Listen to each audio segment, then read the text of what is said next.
کے آقا اب تیری دہائی ہے، اے بے کسوں کے آقا اب تیری دہائی ہے۔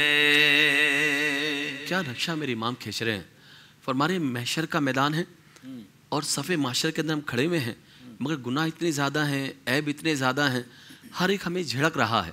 یہاں للکار کے معنی ہے جھڑکنا، تو یعنی انبیاء سب کے سب ہمیں تمہاری یہ عیب ہیں، تمہاری یہ گناہ ہیں، تمہارے جرم ہیں، ہمیں سب کے سب جھڑک رہے ہیں۔ لیکن پھر اس وقت اب کہاں جائے؟ اب وہ کہتے ہیں کہ جب سب کہہ رہے ہیں اذهبوا الی غیری، تو میرے آقا کی لب پر تو انا لہا ہوگا، تو کہہ رہے ہیں اے بے کسوں کے آقا، اے بے کسوں کے والی، اے درد مندوں کے آقا، اے غریبوں کے والی، آقا اب آپ کی فریاد ہے، اب آپ کی بارگاہ میں دست بستہ میں گزارش کر رہا ہوں، سب نے جھڑک دیا ہے، اب کہاں جاؤں؟ آپ ہی سفارش کریں، آپ ہی شفاعت کریں، آپ کے سوا کوئی نہیں ہمارا۔ سبحان اللہ سبحان اللہ۔ یوں تو سب انہی کا ہے، پر دل کی اگر پوچھو، یوں تو سب انہی کا ہے، پر دل کی اگر پوچھو، یہ ٹوٹے ہوئے دل ہی خاص ان کی کمائی ہے، یہ ٹوٹے ہوئے دل ہی خاص ان کی کمائی ہے۔ یہ دل بھی تمہارا ہے، یہ جان بھی تمہاری ہے، کیا پیش کریں جانا، کیا چیز ہماری ہے۔ تو دیکھیں ہر نعمت سرکار کے وساطت سے ملی ہے، آپ کے دامن توسط سے ملی ہے۔ تو کہتے ہیں کہ یوں تو سرکار نے کی صدقے سے ملی ہے، ہر چیز انہی کی ہے، مگر جو ٹوٹا ہوا جو دل ہے نا، یہ جو سوز عشق رسول میں ڈوبا ہوا دل، یہ دنیا کے مصائب سے گھرا ہوا دل، یہ جو خاص ٹوٹا ہوا دل ہے نا، یہ خاص ان کی کمائی ہے۔ یعنی ہم نے سب کچھ اس سرکار کے لیے خاص کر دیا ہے۔ اور ویسے بھی جو دل ہوتے ہیں ٹوٹے ہوئے، یہ اللہ کو بڑے پسند ہیں۔ حدیث قدسی میں آتا ہے کہ فرمایا کہ میں ٹوٹے ہوئے دلوں کے پاس رہتا ہوں۔ ویسے تو اللہ تعالیٰ شارک سے زیادہ قریب ہے، حدیث قدسی میں آتا ہے، یعنی جو ٹوٹے ہوئے دل ہے نا، ہر ایک بندے نے ظلم کیا ہوا ہے، دنیا کی حقیقت کیا ہے، تو استغنا عن الناس مراد ہے۔ تو فرمایا کہ جو دل ہے نا، یہ خاص حضور کے عشق میں گرفتار ہے۔ یہ ٹوٹا ہوا دل نا، بس یہ ان کی خاص کمائی ہے۔ میں بھی سرکار کا ہوں، اور یہ میرا جو غم زدہ دل ہے نا، یہ بھی سرکار کے لیے ہے، اور کسی کے لیے نہیں، نہ دنیا کے لیے، نہ جہان کے لیے، کچھ بھی نہیں، صرف سرکار کے لیے۔ واہ واہ واہ سبحان اللہ۔ کیونکہ واقعی اس بات کو یہاں سمجھنے کی ضرورت تھی کہ یار ٹوٹی ہوئی چیز تو کوئی کسی کو نہیں دیتا، خاص کمائی وہ بھی ٹوٹا ہوا دل۔ لیکن آپ نے بتایا کہ ٹوٹے ہوئے دل کی بارگاہ الہی میں عند اللہ اس کی اہمیت کیا ہے۔ سبحان اللہ۔ جی شاہ رخ بھائی۔ بازار عمل میں تو سودا نہ بنا اپنا، بازار عمل میں تو سودا نہ بنا اپنا، سرکار کرم تجھ میں عیبی کی سمائی ہے، سرکار کرم تجھ میں عیبی کی سمائی ہے۔ دیکھیں کیا عاجزی ہے، کیا انکساری ہے۔ حالانکہ آپ علم و عمل کے پہاڑ ہیں، صبر و استقامت کے کوہ گراں ہیں، اور آپ تقوی و طہارت کی بنیاد ہیں۔ واہ واہ واہ۔ ایسا مرکز ہے نا کہ پوری دنیا کو اگر جو اصلاح ملتی ہے نا، تو آپ کے دربار سے ملتی ہے، آپ کی دہلی سے ملتی ہے۔ مگر کیا فرما رہے ہیں کہ بازار عمل میں تو سودا نہ بنا اپنا، یعنی ہم عمل سے پیچھے رہ گئے، وہ سودا کر ہی نہیں پائے جو کرنا چاہیے۔ یہ عاجزی کے طور پر فرما رہے ہیں۔ اور پھر فرماتے ہیں، عرض کیا کرتے ہیں، سرکار کرم تجھ میں عیبی کی سمائی ہے۔ عیبی معنی ہوتا ہے کہ کوئی روگی ہو، عیب کرنے والا ہو، گناہ گار ہو، مجرم، تو آپ کی بارگاہ میں ایسی سمائی ہے، یعنی اللہ نے آپ کے دامن کو وسعتیں دی ہیں، وسعتیں دی ہیں خدا نے دامن محبوب کو، ایسی وسعتیں دی ہیں کہ ہر عیبی ہو، مجھے میری اوقات کیا ہے، میری حقیقت کیا ہے، کروڑوں لوگ آپ کے دامن میں چھپ جائیں اور پتہ بھی نہ چلے، اور میں بھی میدان محشر میں چھپ جاؤں گا، اور پھر تو یہ عالم ہوگا کہ ڈھونڈا ہی کریں صدر قیامت کے سپاہی، وہ کس کو ملے جو تیرے دامن میں چھپا ہو۔ تو یعنی عیبی کی جو سمائی ہے نا، وہ صرف آپ کے دامن کرم میں ہے۔ اور سید اعلیٰ حضرت کا ایک اور شعر بھی مجھے یاد آ رہا ہے جو آپ نے تشریف فرمائی ہے کہ وسعتیں دی ہیں خدا نے دامن محبوب کو، جرم کھلتے جائیں گے اور وہ چھپاتے جائیں گے۔ سبحان اللہ، تو سبحان یہی بات آپ نے ارشاد فرمائی ہے۔ سبحان اللہ، سبحان اللہ۔ اے دل یہ سلگنا کیا، جلنا ہے تو جل بھی اٹھ،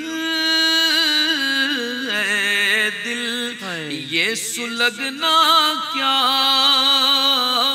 جلنا ہے تو جل بھی اٹھ، دم گھٹنے لگا ظالم کیا دھونی رمائی ہے، دم گھٹنے لگا ظالم کیا دھونی رمائی ہے۔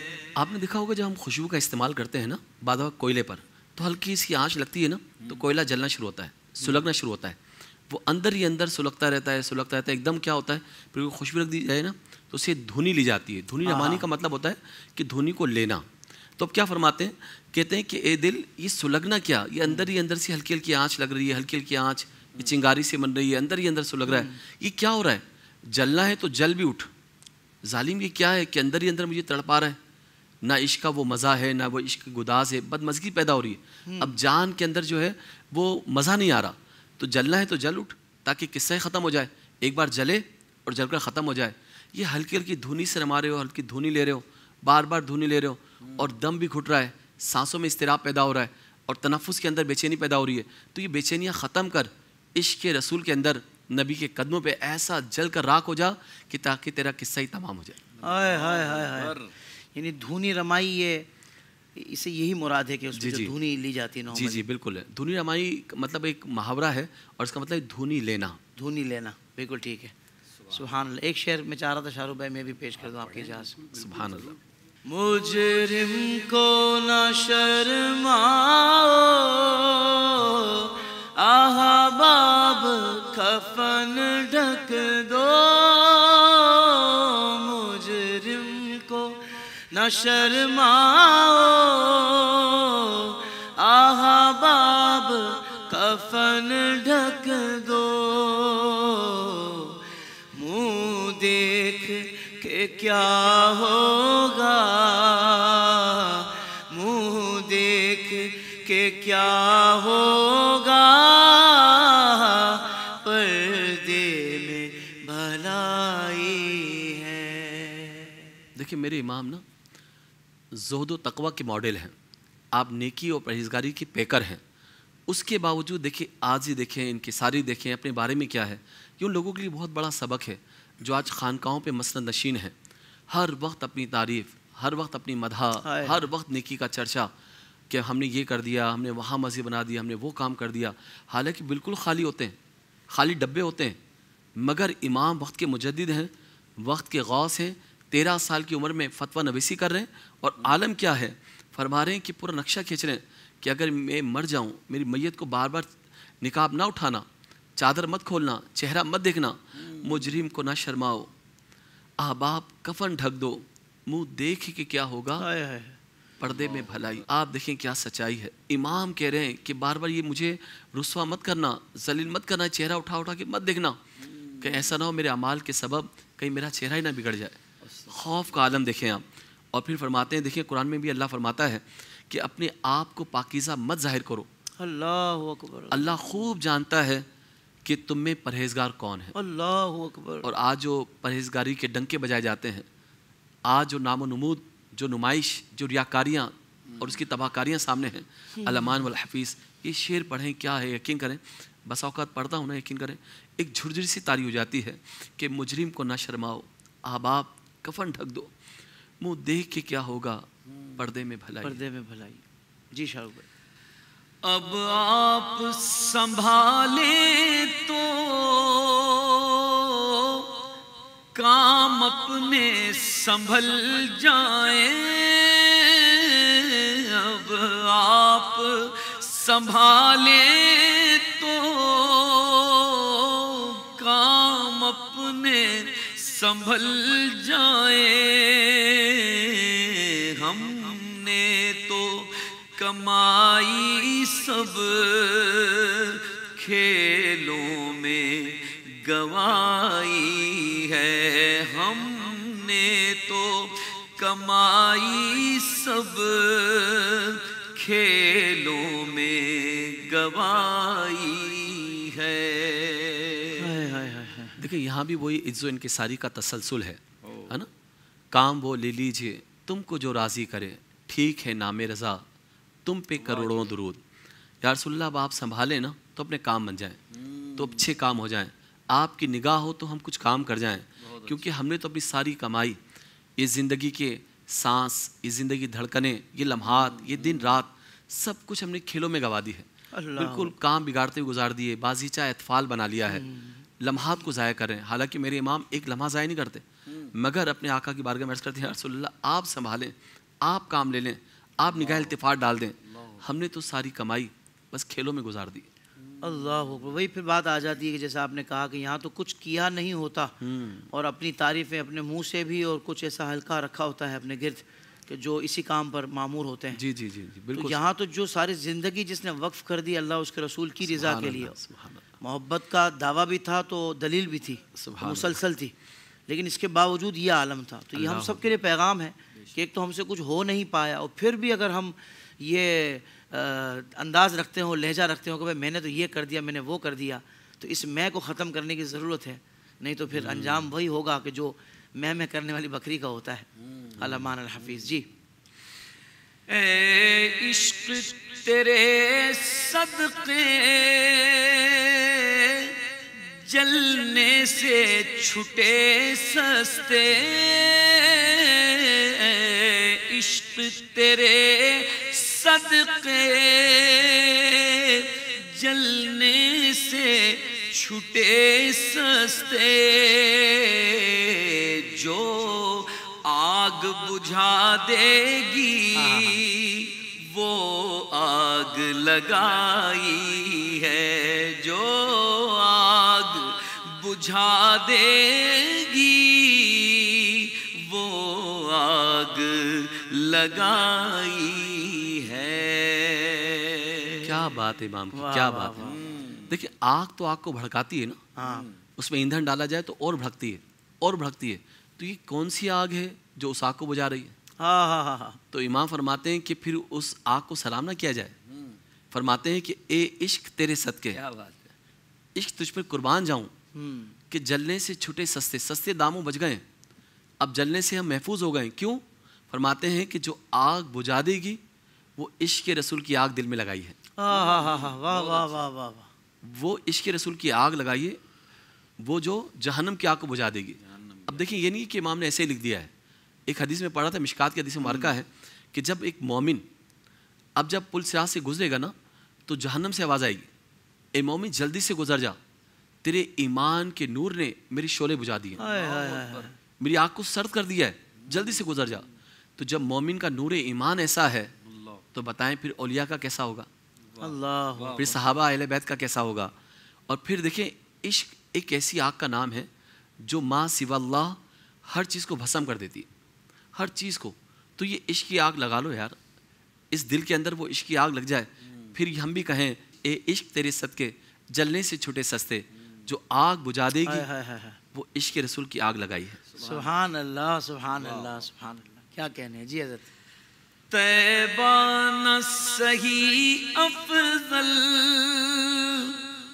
مکہ ہی بڑا زاہد، طیبہ نہ صحیح افضل، مکہ ہی بڑا زاہد،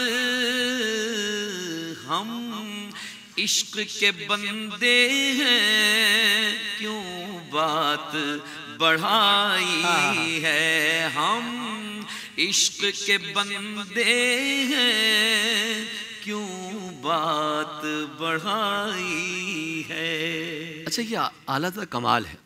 بعد دفعہ چھوٹے چھوٹے استعارے لے کر آتے ہیں یا کچھ محاورہ لے کر آتے ہیں, وہ شاعری کو کھول دیتے ہیں. پہلی بات کہی کہ طیبہ نہ صحیح افضل, مکہ ہی بڑا زاہد.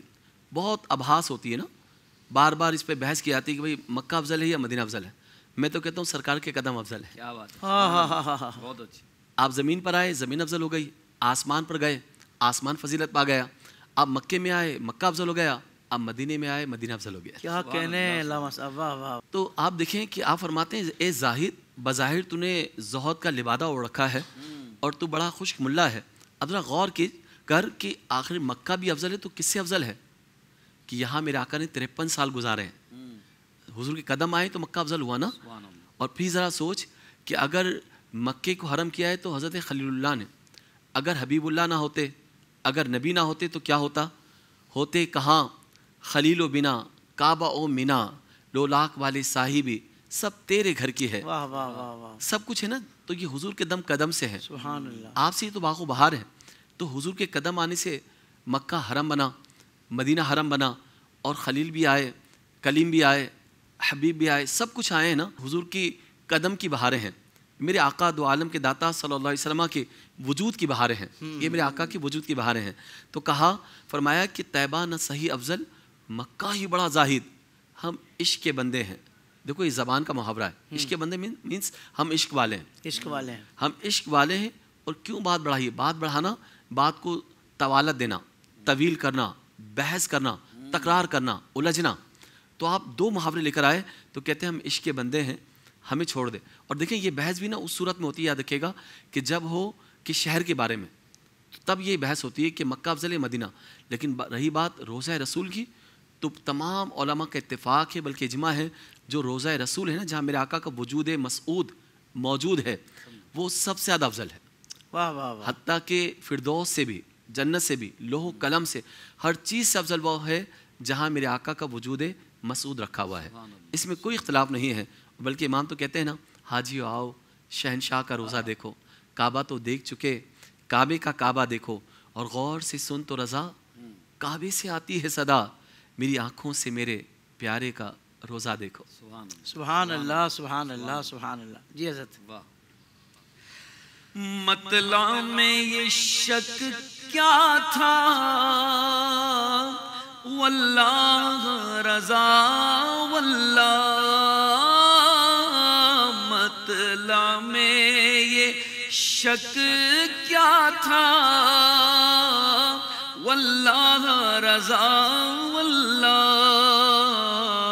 صرف ان کی رسائی ہے, صرف ان کی رسائی ہے, صرف ان کی رسائی ہے, صرف ان کی رسائی ہے.